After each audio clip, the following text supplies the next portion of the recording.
Hello Stampers, Jackie Bolhuis from Klompen Stampers. I have another fun project today using the Forever Fern stamp set. Now I know you're probably sick of the stamp set already, but it's really, I think, my favorite in the new catalog. Last week I shared with you two different videos had to do with that. The first one, it highlighted my new online stamping class. And I just want to remind you that today is the last day to get that class for free. Now, if you've missed all the details on that, hop on over to my website and check out the June 3rd, gotta make sure I had that date right, blog post. It will show you how you can get that class for free, or if you'd rather, you can just purchase the tutorial. But it's 6 awesome fun folds that use Forever Fern, the whole suite of products, but it's really all about the fun folds. So if you like easy fun folds, make sure you go check that out. Then on Friday, I shared a couple of cards with you that really focus just on using the stamp set. Well, today we're pulling in the dies. So I have a fun card to share. Simple, everything's simple, but we are going to use the dies this time. So now we're full into this brand new catalog. This is what the cover looks like. So if you don't have a Stampin' Up! Demonstrator, I would love to be your demonstrator and help you with all your ordering of Stampin' Up! Products, answer your questions, and help you learn to make quick and easy cards. If you'd like one of these catalogs, hop on over to my website. See, I keep sending you there. Actually, down in the description of this video, you'll find the link as well. And just click on catalogs and you can request a catalog there, and I'd love to send you a copy of it. So without further ado, I want to flip this camera down and I want to make this fun project with you today. Got lots of stamping tips, not only for this project, but will help you with all your stamping. So make sure you watch all the way to the end so you don't miss any of the tips I share today. So let's get started. Since we're using all brand new products, I thought I'll give you a quick peek in the catalog here. The Forever Greenery is a whole suite of products, and we've been looking at some of these. Today, we're going to really just focus on the stamp set and then the dies that cut out these images. And also, we are going to be using, let's flip back, my favorite new embossing folder is called Tasteful Texture 3D. Now in the past, Subtle was the one I went to all the time. This might be my now go-to. And in case you haven't seen the new catalog, here is a peek at the new die cutting machine that Stampin' Up! Has come out with. There's the regular size and there's the mini one. We all love mini things. Great for if you travel or you go places. But not quite available yet, but it will be in the coming months. So as soon as I know, I will let you know that. So let's put the catalog aside. Oh, there's a peek at our stamp set and our coordinating dies. So here's a look at the dies. What I really like is you get all of these that will cut out your stamped images, but then you also get all of these that will cut out just the shapes. Okay, and they're great for with this set to kind of do fill-ins and so forth. We're not really going to use those this time. We're going to use just the ones that cut out our stamps. And of course, we have our stamp set. Now, I promised you lots and lots of tips, not only for this particular card, but just tips in general.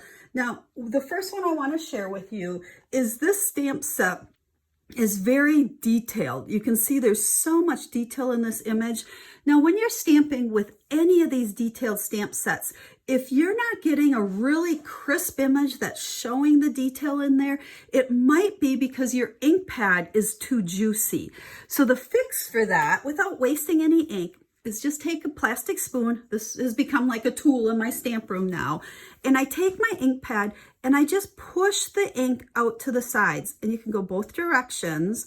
So I haven't wasted anything, but it's moved the ink around in that center, and I'll get a much crisper image if it was too juicy before. So that's our first tip I have to share. Now, let's go ahead and start working on our card.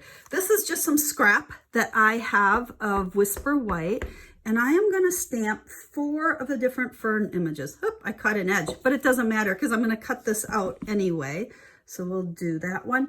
Now I'm using 4 different color greens. So we have Shaded Spruce, Granny Apple Green, this one, let's put this over here where we got a little bit more room.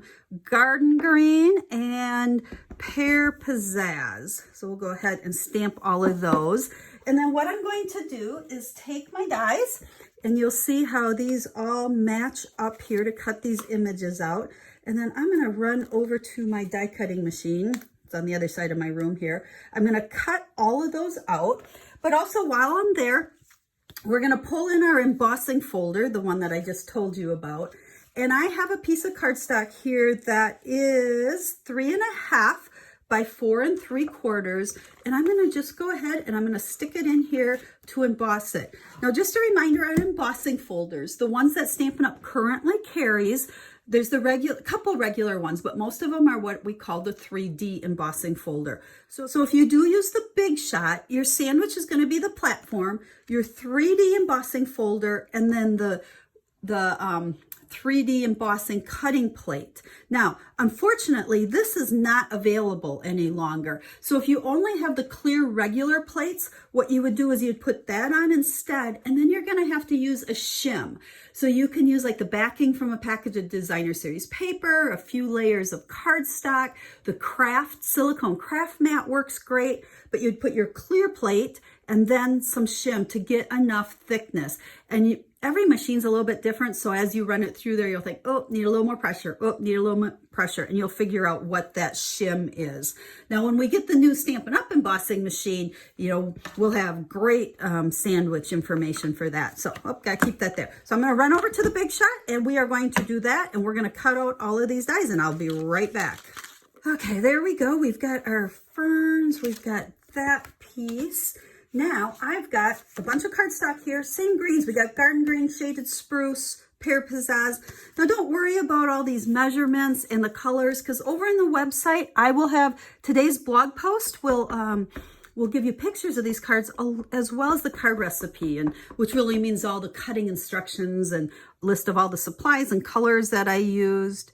So this here happens to be a 1-inch strip by 4 1/4, and we just stamped our greeting on there. And I think we're ready to start putting things together. Now, I like to use the multi-purpose adhesive. Okay.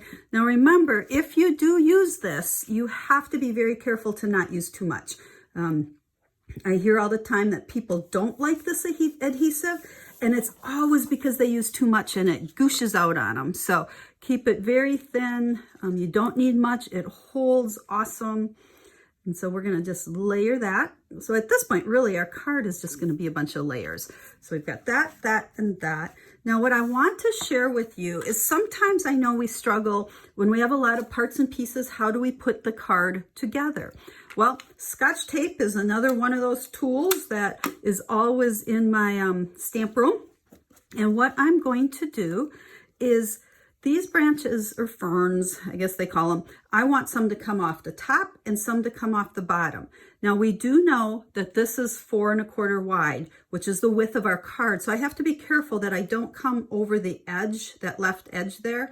So we're going to place that like so. And what I'm going to do, whoops, we're going to take all these pieces, doesn't want to come off my finger, and we're going to tape it to the back of this layer. And you'll see what happens after I do that. So we'll do 2 for the top. So that looks good. Just kind of flip it over and I look at the placement. And then on this one, oops, let's grab that. And again, I need to just make sure I don't come off that edge. So we'll go something like that. And then we can take our other one. And this one, let's bring right there. So this is our layer, or unit, some people like to call that is going to go onto our card. So first we'll go ahead and we'll adhere this, and being dark cardstock like this, you can kind of see how little I use. And I think one of the tricks for me, I don't know if you can hear this, I'm actually scraping the tip on that cardstock, and that helps so that you don't get too much, as opposed to holding it, up a little bit and letting that glue run out.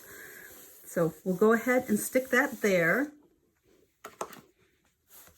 Then we're going to take this unit and we're going to add a bunch of dimensionals onto it. So, they're all taped, but we want everything on here to pop up, the whole unit. So we'll go ahead and put a bunch on, a bunch on there, like, does that fit there? Yep. Okay, then we'll just peel these off. There we go, and we can flip it over, and then we're just gonna, whoops, don't stick down yet there, Fern. Move this up and down just to make sure that they're not coming off that top or the bottom of the card. And we can stick that down like so, and then we'll go ahead and we'll add a little linen thread bow. You know, I think this is about as necessity in my stamp room as those dimensionals are. So I just have 2 scrap pieces of it, and I like to double it, give it just a little bit more thickness, and then we can kind of pull with that to get it the size we want. Take our scissors and snip that off. And then the easiest way to adhere this is with a glue dot. And I like to just kind of roll it over. Hope it came off there, and put it behind there. So it's really kind of folded in half so it's not sticking out. We'll just put it right there. And there is the front of our card. Now remember, don't forget that inside. So we'll go ahead and we'll stamp a little bit on the inside here. Let's do that. I don't really have a greeting for the inside right now, so we're gonna just go ahead and stamp some of those. There we go. And then we'll also make sure we always stamp that envelope. You've heard me tell you that before. So let's go ahead and we'll do one of those. And this eucalyptus one is probably my favorite. So we'll go ahead and do that. So there is our card. Now here's the one I made first. And you can just kind of see that all I'm doing is playing with all these different greens. And I kind of flip-flopped. We've got garden green and shaded spruce, and I flip-flopped them. The other thing I want to share with you, you'll always see in my cutting instructions, our card base is either 11 by 4 1/4, okay, which is this, half sheet of cardstock cut the long way, or it might say 8.5 by 5.5, because I do both, which this is our cardstock cut the short way. So whenever you're looking at my card recipes, if you see 11 by 4 1/4 or 8.5 by 5.5, you can go either way. It makes the same size card when we're done. It's just a matter, does it open this way or does it open that way? So that's just a little tip about cutting your card bases. So last reminder, today is the last day to get the Forever Ferns Fun Fold class for free. You know what, let's take a peek at it. If you missed my video that showed these, I'll just show them to you real quick. This class is 6 fun folds, uses the Forever Fern suite. So here's one of those dies that I didn't use today that just cuts out a shape. So these are the 6 cards that are part of that class. You can get it for free, or you can purchase the tutorial. So hop over to the website. All the details are over there. Put that belly band back on there. So until I stamp again with you guys, have a stamp happy day.